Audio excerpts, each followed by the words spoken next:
SCP-039 Monkey Brain Level 2 Restricted. Containment Class Euclid. Disruption Class Vlam. Risk Class Caution. Special Containment Procedures. Living SCP-039 instances are to be contained in Site-77's Wilderness Observation Chamber 2B.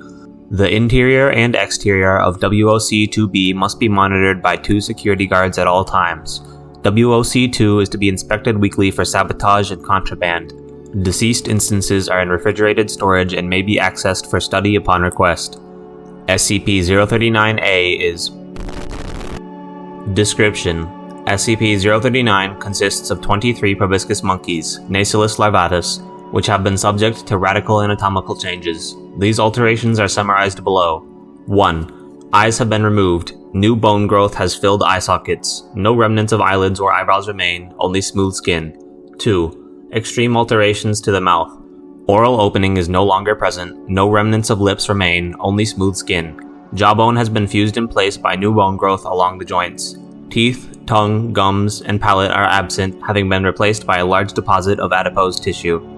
3. Removal of digestive system. Esophagus, stomach, gallbladders, intestines, and bladder have all been replaced with adipose tissue formations of similar shape and volume. Anal orifice has been sealed by new skin growth, leaving no remnants of the anus. It is not clear how SCP-039 instances obtain nutrition and dispose of waste, or survive without doing so. 4. Enhancements of auditory, tactile, and olfactory senses. Both absolute and difference thresholds are significantly lower than those of baseline species. These enhancements allow SCP-039 to effectively navigate their environment despite lack of sight. Instances have been observed tapping on objects when navigating unfamiliar surroundings. This behavior has been theorized to be a form of rudimentary echolocation, but this is yet to be proven. 5. Intelligence enhancements. SCP-039 score consistently higher on all provided cognitive tests than their non-anomalous equivalents. SCP-039 are capable of reproduction. At time of writing, 5 instances of SCP-039 have been born since containment. SCP-039 show a very close bond among their species, with newborns often being cared for by all capable adults. New instances are born with the same anatomic anomalies as their parents. Despite this, testing has not identified any genetic divergence from baseline species in SCP-039 instances. SCP-039 communicate via touch and a complex series of nasal vocalizations, many of which have not been observed in non-anomalous Nasalis larvatus. Original instances also possess rudimentary understanding of spoken English. This knowledge is not passed on to newborns, but they do naturally learn some English from exposure to Foundation personnel. Instances of SCP-039 have demonstrated the ability to operate mechanical tools and to perform various complex tasks primarily related to automobile construction and maintenance. This knowledge does not appear to be innate, as newborn instances do not possess it. Addendum SCP-039-1 Recovery Log. SCP-039 were recovered in 1998 when Foundation forces raided a Prometheus Labs facility approximately 25 kilometers north-northwest of Nevada. The facility was found to have been abandoned an unknown amount of time prior to Prometheus Labs' collapse. Recovered objects of note included: 1. 2 automobiles abandoned in the parking lot outside. 2. A third automobile partially disassembled in a cargo bay. 3. An assortment of power tools, spare parts, paints, and other auto maintenance implements. 4. An assortment of veterinary anesthetics, surgical implements, and located in an operating room. 5. 20 small cages, presumably for the purpose of containing SCP-039. All cages were empty and partially dismantled, with the doors removed. 6. 2 larger cases, likewise empty and dismantled, containing chimpanzee hair and feces. 7. The frozen remains of a dissected SCP-039 instance, which lacked a nose or nasal passages in addition to the typical anomalies. 8. The remains of 3 adult males, identified via dental analysis as Alan, Damien, and Cole. All 3 individuals had been killed by severe blunt trauma, and the remains bore pre- and post-mortem bite marks corresponding to chimpanzee dentition. 9. The Personal Journal of Cole. See Addendum 2. 10. 18 instances of SCP-039. 11. SCP-039-A. Addendum SCP-039-2. Personal Journal of Cole. Some entries appear to notate the early prototyping stage of SCP-039's development. These entries are reproduced below, with portions irrelevant to SCP-039 excised for brevity. Open Document 039. This is probably unnecessary since Damien's keeping track of all the sciencey stuff, but I need to do something. Dear Diary, I should have brought more books to read. No scientific notes were recovered from the facility. Well, we got the monkeys today. Not the monkeys we wanted, mind you. These are frickin' proboscis monkeys. I asked that Werner guy what he was thinking when he got these things, and he just shrugged, said we didn't specify what kind of monkeys we wanted. What kind of weirdo hears monkey and thinks, yeah, I'll get the fat ones with the big noses. We wanted rhesus macaques, just like literally every other research facility on the planet. Now we have to refit everything for 20 monkeys that are twice as big as we expected, or stick them in cages that are too small. I wonder how he got these things, but I'm kinda afraid to ask. Dude says he's an actor, but I've never heard of him. Maybe he's in German movies or something with a name like that. Imagine having exotic animal smuggling as your side job. What a weirdo. Including the deceased instance, only 19 instances of SCP-039 were recovered from the facility. The whereabouts of the missing 20th instance are unknown. Disregard. In 1999, the 20th instance was discovered in SCP-1328, living in an otherwise abandoned house belonging to the Red Actors Troupe. The monkeys are doing fine, passing all the tests way better than they did when they could see. Damien says it's probably because they can remember it better, but I still think that at least some of it has to do with them not being distracted. I know I think better with my eyes closed. Took the nose off one of the monkeys today to see what would happen. I just figured it would suffocate, but it didn't. Guess it gets its air from the same place as its food now. Makes me wonder just how much we could take out. If it's not breathing, does it really need a heart?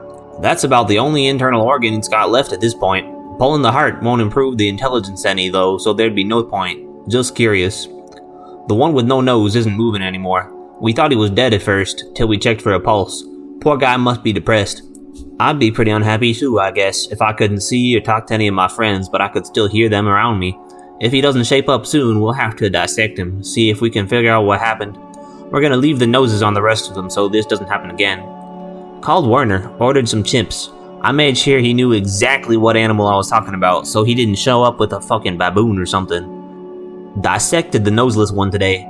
Couldn't find anything obviously weird. Brain was still intact and everything. Oh well. Damien said the problem might be specific to this species, since the nose is so important to their social structure. I don't know about that, since I figure the eyes and mouth are pretty damn important too, but we won't know for sure until we try it on a different species. Werner brought us 2 chimps, both males. They're bigger than I expected. Now that we're done with the monkeys, we're handing them over to Alan. He's gonna try to teach them some tricks to impress potential donors.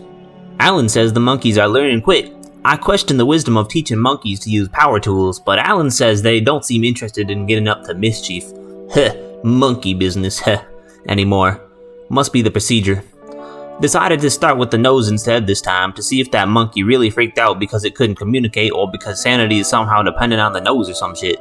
Probably should have tested that on the monkeys, but we were too busy trying to get out of feeding them to be properly scientific about it. I wish our grant request hadn't been denied, then we'd have enough money for some trial and error and we wouldn't have to rely on some actor for our test subjects. I don't like the chimps. The monkeys were alright because they're so funny looking, but the chimps are a little too much like hairy people for me. It feels like they're actually seeing me back when they look, if that makes any sense. Doesn't help that I know they're smarter now. I don't think they like me either. Can't wait till we take their eyes tomorrow. In other news, Alan actually got the monkeys to change the tires on his car. They looked funny doing it, like a furry little pit crew. These must be the smartest monkeys on the planet by now, and Alan says they're still learning. The monkeys are basically geniuses at this point. Alan had them wax his car, do an oil change, and some other car stuff that I don't understand. Hopefully that'll convince the guys upstairs to reconsider our grant, maybe give us what we need to move on to human experimentation. If that doesn't work, we might at least be able to sell these monkeys to MC&D or somebody as a cheaper, cuter alternative to real auto mechanics. One of the chimps tried to fucking bite me today. I'm not going back in there until we take the mouths. Those bastards can starve for all I care. Damien can handle it. He still doesn't want to take the mouths yet, since those are the last facial features, and he's afraid the same thing that happened to the monkey without a nose will happen to them. Got a call from Werner today. Said he had one more aid for us. I asked him what he was talking about, but he just laughed. Said he'd be here tomorrow and hung up. Doesn't he know we're already struggling? We don't have space for another damn monkey, much less food. Further information regarding SCP-039-A is restricted to personnel level 3 and higher. Addendum 039-3. Information pertaining to SCP-039-A. Input Level 3 clearance. Access granted. Special containment procedures. SCP-039-A is held in a standard human containment chamber adjusted to accommodate its blindness. Description: SCP-039-A is an adult human male named Jacob. Via the same process that created SCP-039, SCP-039-A's eyes, nose, mouth, and associated organ systems have all been removed. It has experienced similar enhancements to its intelligence and remaining senses, as well as other psychological alterations. The following excerpts from Cole's journal relate to SCP-039-A. It's a human. The ape Werner was talking about? It's a fucking person. A guy named Jake. Some crackhead he scraped off the street. Probably just promised him a bunch of drugs to lure him into that creepy red van Werner drives and then dumped him on us. I know our eventual goal here is to boost human intelligence, but we're not ready for human experimentation at this stage. Damien disagrees, says this is a big opportunity. If we can pull off a successful human prototype, then we're bound to get our grant approved, right? He's right, but this doesn't change the fact that this is a whole new level of illegal, not to mention dangerous. Not sure I want to do it just yet, not without approval from upstairs. Fucking Damien! Last night, that asshole went behind my back and operated on Jake. Took his whole damn face off all at once. Jake's lucky he didn't drop dead right there from the shock. He still hasn't woken up yet, so it might still happen. I told Damien I'll feed him to the fucking chimps if he does this again. I am not prepared to dispose of a body. Shouldn't be hard out here in the middle of this damn desert, but still. Jake woke up today, already moving around and everything. It's kinda creepy how fast he recovered, and how calm he is about the whole thing. I guess he knew what he signed up for, but you'd think a guy would be at least a little weirded out when he wakes up without a face. Here's something weird. Jake says he isn't craving drugs anymore. He still had some on him when he got here, crack or meth or I don't know what, but he wants us to get rid of it. According to him, he'd normally be wanting a fix right now, but he hasn't felt the urge since the operation. I don't know how taking his face off cured his addiction. It enhances intelligence, yeah, but it shouldn't alter your brain chemistry like that. Damien's as stumped as me. He's been knee-deep in that old-ass book that gave him this crazy idea in the first place to figure it out. I would offer to take a look at it, but I don't speak Latin. No books matching this description were recovered from the facility. Jake wanted to see the monkeys today, so, despite my better judgment, we took him to Alan. He was training them to build a car engine, and they were doing a great job, believe it or not. But they could tell someone new was in the room. I guess they smelled him. A couple of them came over and he squatted down to pet him. Damien warned him that the monkeys usually aren't very friendly, but they didn't seem to mind. Reached up to touch his face, started snorting a whole lot. Seemed kinda excited, I guess because they found a human who's like them. The whole thing was really weird. Now he wants to see the chimps, but I said no. We can't afford to let our only human test subject get mauled to death. Damien thinks we can probably take their mouths off though, since Jake didn't go nuts like the monkey. I guess we'll do that tomorrow, unless something weird happens with Jake. Damien doesn't want to do the chimps until after they meet Jake. Says he wants to see if they make any unusual vocalizations. I don't know what he expects to see, but he says that after the way the monkeys acted yesterday, it might be worth checking out. I said it's still too dangerous, but Damien got kinda shitty about it and said the chimps only act aggressive around me cause I don't like them. Said I didn't have to come if I didn't want to, so I won't. I hope they throw shit at him. Well, this is creepy. Damien swears that Jake and the chimps actually communicated. They did that same face-touching thing as the monkeys, and then they were hooting and stuff, and he was nodding his head like he understood. Jake says he doesn't know what Damien's talking about, and I'm not sure what to think. It sounds crazy, but then again, so does trusting a guy with no face. I'm starting to think that we're in over our heads here. Knew we should have waited for that grant to start human testing. I wish fucking Werner hadn't brought us this guy. Oh, and one more thing. Alan was having the monkeys repaint his car. Starting to think he just did this as an excuse to get his car souped up for free. And one of them snuck off with a couple of tools. Took a while to notice he was gone, but me and Alan tracked the little guy down pretty easily, hanging around outside the chimp pen. Not sure where he left the tools, but we can look for them tomorrow. When MTF Epsilon 6 entered the facility, they discovered SCP-039-A living in what was presumably its quarters, sharing living space with several instances of SCP-039. Initial interactions were complicated by SCP-039-A's inability to speak, but once communication in writing was established, it willingly entered custody. Addendum 039-4 Interviews. Re-enter Level 3 clearance. Access granted. The following is an interview of SCP-039-A conducted by researcher Leroy Carlson. It communicated its answers by typing on a computer. Begin log. Researcher Carlson. Good morning, SCP-039-A. SCP-039-A waves at Researcher Carlson. Researcher Carlson. I'm Researcher Leroy Carlson. SCP-039-A offers Researcher Carlson a handshake, which he accepts. Researcher Carlson. I'd like to ask you a few questions about what happened at the Prometheus Labs facility. SCP-039-A nods. Researcher Carlson. First, how do you know Werner Gillespie? SCP-039-A shrugs. He picked me up in Reno, pulled me on the street in a red van, asked me if I wanted to become human. I asked him what the hell he was talking about, and he told me there were some guys out in the desert somewhere who could fix me, make it so I never needed food or water ever again, make me smarter too. Sounded too good to be true like you said, but I figured I didn't have much to lose. Besides, he had drugs, so I got in that creepy-ass van with him and he took me out to that place in the desert. Researcher Carlson. Do you know anything else about him? SCP-039-A shakes his head. SCP-039-A. We didn't exactly have a heart-to-heart. Researcher Carlson. Did he say why he was interested in the project? SCP-039-A. Nope. Just said he was helping those guys at the lab find test subjects. Researcher Carlson. I see. Is there anything else you know about him?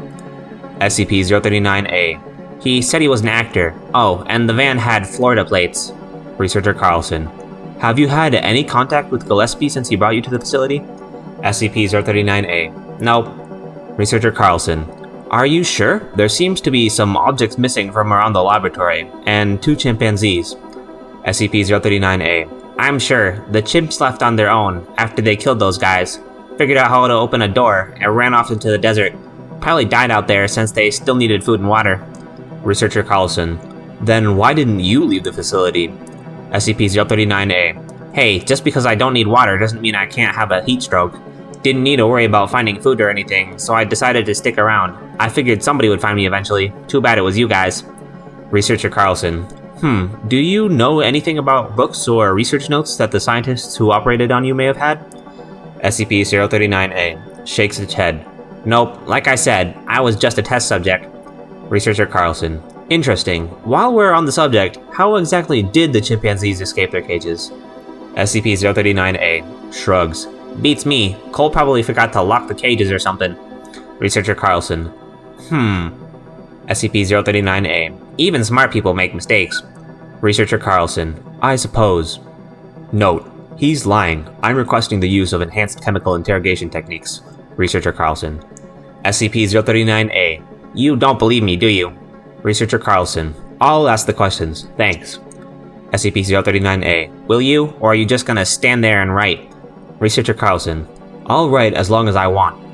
SCP-039-A. Fine then, take your time. It's not like I have anywhere else to be anyway. You're just gonna put me back in my cell when we're done, right? Researcher Carlson. Right.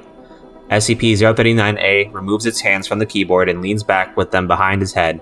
Researcher Carlson finishes writing. Researcher Carlson. Okay, SCP-039-A, just one more question. SCP-039-A. You really enjoy calling me that, don't you? Makes it easier to forget I'm a person. Researcher Carlson. Are you able to communicate with the monkeys? SCP-039-A. What? Researcher Carlson. The journal we recovered indicates that you may have been able to communicate with them and the altered chimpanzees in some way. SCP-039-A. That's Cole's journal. You know he's an idiot, right?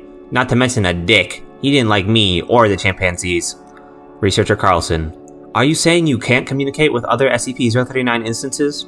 SCP-039-A. I mean, can you communicate with your dog? They're smart animals. Researcher Carlson. Yes, but I can talk to my dog and he can see me. You and the monkeys can't do either of those things. SCP-039-A hesitates. SCP-039-A. I'd like to go back to my cell now. SCP-039-A crosses its arms. Researcher Carlson. This interview is not over. SCP-038-A does not respond. Researcher Carlson, you're not going to cooperate, are you? SCP-039-A shakes its head. Researcher Carlson, fine, but this isn't over. End log. Researcher Carlson's request for chemical interrogation is pending Ethics Committee approval as SCP-039-A's altered physiology, metabolism, and psychology make the effects of nestics and similar drugs on it difficult to predict. Below is the transcript of Researcher Carlson's second interview with SCP-039-A conducted the following day. Begin log. Researcher Carlson, hello again, SCP-039-A. SCP-039-A does not respond. Researcher Carlson, I'd like to ask you some questions about the procedure that removed your face. SCP-039-A nods, slowly. Researcher Carlson, first, how was it performed?